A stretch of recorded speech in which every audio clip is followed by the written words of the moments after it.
संयुक्त परिवार के एक पति पत्नी में काफी बड़ा झगड़ा हुआ। यह झगड़ा उन छोटे मोटे झगड़ों से ज्यादा गंभीर था जो हर पति पत्नी में सामान्यतः होता है, क्योंकि इस झगड़े में एक दूसरे की आलोचना करते करते बात इतनी बिगड़ गई थी कि पति पत्नी एक दूसरे से अब तलाक मांगने तक बातें करने लगे थे। संयुक्त परिवार के बाकी के सभी लोग बहुत परेशान हो गए और वह सब किसी तरह इन दोनों को समझाकर इस झगड़े का अंत करना चाहते थे। जब सभी के प्रयास काम नहीं आए तो वे लोग पति पत्नी के इस जोड़े को घर के सबसे बुजुर्ग सदस्य यानी दादाजी के पास लेकर गए। जब दोनों पति पत्नी दादाजी के कमरे में प्रवेश किए तो दादाजी ने उन दोनों को बैठने के लिए कहा और फिर पूछा कि बताओ तुम्हारी समस्या क्या है। दोनों पति पत्नी एक साथ बोल पड़े और एक दूसरे पर आलोचनाओं की झड़ी लगा दी।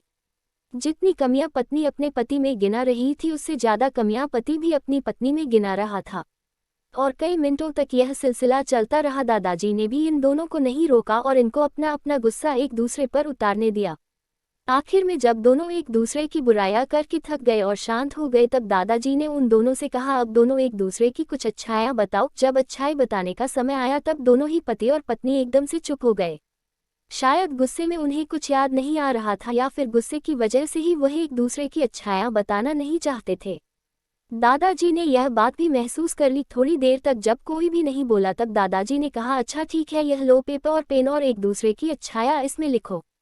पति पत्नी दोनों ने ही पेपर और पेन लिया और एक दूसरे से काफी दूर जाकर बैठ गए। थोड़ी देर तक ना पति ने कुछ लिखा ना पत्नी ने। फिर पति ने पेपर में कुछ लिखना शुरू किया। उसे देखकर पत्नी ने भी अपने पेपर में लिखना शुरू कर दिया।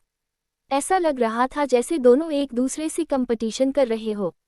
काफी समय तक दोनों ने पेपर में लिखा और जब पेपर लिखावट से भर गया तब दोनों ही अपना अपना पेपर लेकर दादाजी के पास उन्हें देने के लिए गए। दादाजी ने उन दोनों के ही पेपर लेने से मना कर दिया और कहा कि अपने अपने पेपर एक दूसरे को दे दो और अब एक दूसरे के पेपर पढ़ो। पति ने पत्नी को और पत्नी ने पति को अपना पेपर दे दिया। वे एक दूसरे के पेपर पढ़ने लगे। थोड़ी देर बाद पति और पत्नी दोनों की ही आंखों में आंसू थे। पेपर में अपने बारे में लिखी अच्छाइयां पढ़कर पत्नी तो फूट फूट कर रोने लगी। पत्नी को रोता देख पति उसे चुप कराने के लिए दौड़ पड़ा और माफी मांगते हुए उसे मनाने लगा। पत्नी ने भी पति की माफी मांगी और माहौल ऐसा हो गया जैसे कभी कोई झगड़ा हुआ ही नहीं था। दोस्तों, कमियां और खूबियां जगत के हर इंसान में होती है। अब हमारे ऊपर होता है कि हम कमियां देखकर अपने जीवन को नर्क बना लें या खूबियां देखकर अपने जीवन को स्वर्ग बना दें।